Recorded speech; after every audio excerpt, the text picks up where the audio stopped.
One thing you might have noticed if you've ever visited a doctor is that sometimes after their name there are strange collections of letters or multiple collections of letters. And in the cases of extremely experienced and very well qualified medics, they can sometimes have more letters after their name than are actually contained within their own name.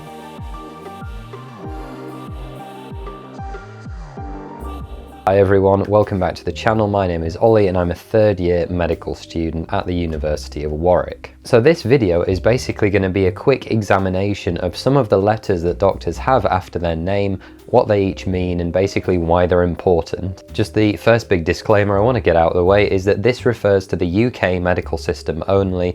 Different countries often have their own completely different systems. We'll talk about that a little bit, but just remember that this is for the UK. So firstly, the MBBS. This is the primary medical qualification in the UK. That is to say, the degree that someone receives when they complete medical school successfully. It stands for Bachelor of Medicine, Bachelor of Surgery, and grants the title Doctor to the person that possesses it. Interestingly, even though all medical degrees are undergraduate degrees in the United Kingdom, they actually meet the same kind of requirements for a level 7 qualification, which is where master's degrees also sit. But they've remained bachelor's degrees for the purposes of tradition. Medicinae, Baccalaureus, Chirurgiae, my Latin isn't fantastic, but that's the kind of full form of these degrees in Latin. And you can see this abbreviated in many different ways. So MBBS is the most common.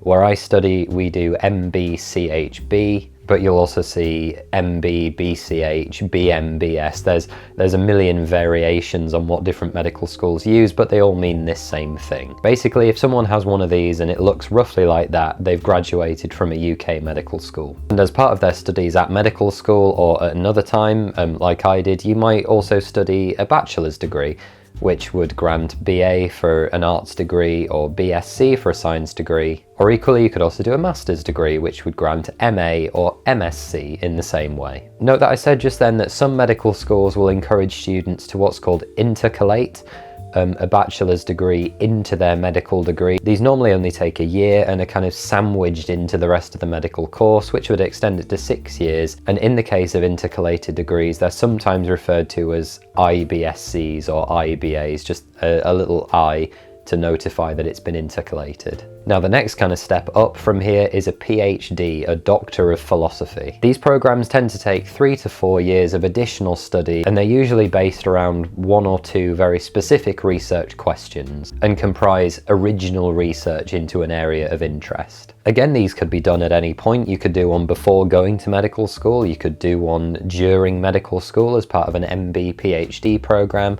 or you could do one during your higher specialty training or once you're a consultant. You can do them whenever you want. At this point, you're kind of looking at someone who is potentially a world expert in their subject area of interest. So at this point, we can raise the important distinction between PhDs and medical degrees. Both confer the title doctor, so someone who has completed the undergraduate degree in medicine can call themselves doctor legally, as can anyone who completes a PhD in any subject area. It doesn't have to be a science, it can be anything. But the undergraduate medical degree is not a doctorate. It's an undergraduate degree that grants the courtesy title doctor. Doctor as in a profession, someone who heals the sick and ideally makes them better. So while there is considerable overlap between people who have undergraduate medical degrees and can be called doctor and people who have PhDs and can be called doctor, they're not the same type of doctor. That's what I'm trying to get at, although some of them will be. So the next delightfully confusing one to talk about is the MD. Now, MD, when you see it in American TV shows, looking at something like Scrubs, where you have John Dorian or Christopher Turk, MD, the MD in America is the primary medical qualification. So like we were saying before, in the same way that the MBBS or the MBCHB or whatever is the primary medical qualification that grants the title doctor, that is what the MD is in the US. You go to medical school and get granted an MD. In the UK, however, the MD represents something slightly different. It's a technical doctorate, so it's more on the level of a PhD. It's a kind of postgraduate qualification, but it tends to have more of an emphasis on clinical research and a clinical portfolio, whereas a PhD represents more kind of self-study and potentially lab-based projects, although there's huge overlap between what you might do during a PhD and an MD. MDs tend to take slightly less time. I think they're usually 2 years in the NHS, and they're also advised rather than as closely supervised as a PhD would be, and they tend to demand some level of clinical experience before you can even think about taking an MD. So now that we've got those out of the way, it's time to talk about the collegiate exams and the Royal Colleges of Medicine. We'll begin with the MRCP and the MRCS, which are the most common ones that you'll see. The MRC is member of the Royal College, and the P is either physicians or surgeons. These sets of exams are taken relatively very early on in specialty training. So let's say you want to become a surgeon.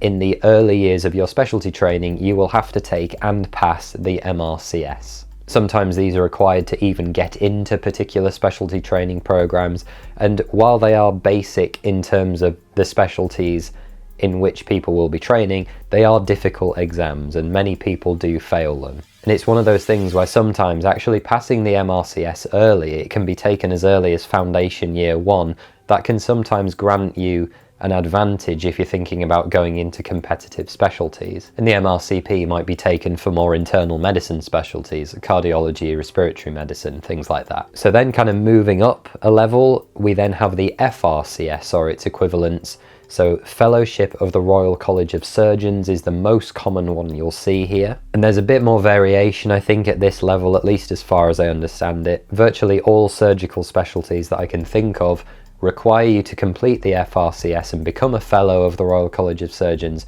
before you can finish specialty training and become a consultant. Some specialties have their own collegiate exams, so the FRCA, for example, is, I believe, supposed to be the most difficult collegiate medical exam, and that's the exam you would take if you want to become a consultant anaesthetist. Basically, if it's a medical exam, being a member of the college will denote having passed the lower set of exams, which are still very difficult, remember, whereas being a fellow will indicate that you've passed, you know, the high level exams and you're performing to a high standard within your specialty. So then, just to keep things even more confusing, we have the FRCP, Fellowship of the Royal College of Physicians.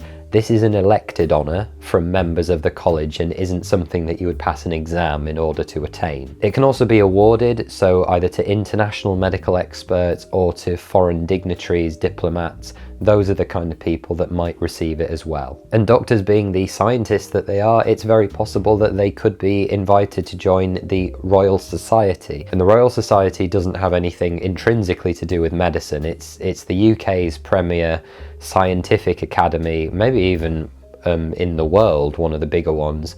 FRS denotes Fellow of the Royal Society, and that's a huge honour when people are awarded that. Many of the people that get it every year are doctors because of their role as researchers and scientists. There are another couple kinds of awards that you might see here and there. So some doctors participate in politics. So for example, Dr. Sarah Wollaston, who is a GP, I believe, is now a member of the Conservative Party. She would be Dr. Sarah Wollaston MP because she's a member of Parliament. Some doctors serve in the military. You might have Dr. Harold Ackroyd. I think he was VC, MC. So you can have military awards, like there was the Victoria Cross there. Or even in some circumstances, doctors are given royal orders and decrees. So things like OBEs, MBE, member of the British Empire. Or if they were knighted, they might have a KBE. So we've gone through a lot and my brain is starting to hurt.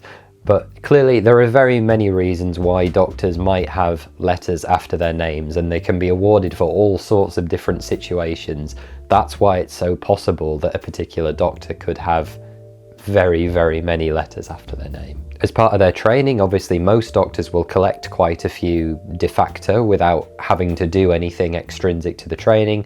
But because so many doctors do so many exciting things outside of their core medical commitments, and so many of them do incredibly exceptional work, that's why you see such a variety of letters after doctors' names. So thanks very much for asking that, guys. It's something you guys submit a lot. You've asked me to cover, so I hope that sheds some light on things and that I've got them all correct. I hope I have. Fingers crossed. So thanks very much for watching, guys. Please be sure to hit that like button for me, leave a comment, subscribe, go and check out postgradmedic.com for more free and informative videos just like this one. You can use the contact form to get in touch and let me know what you thought. You can find me on social media everywhere at PostGradMedic. And I look forward to hearing from you in the comments. Take care. Bye-bye.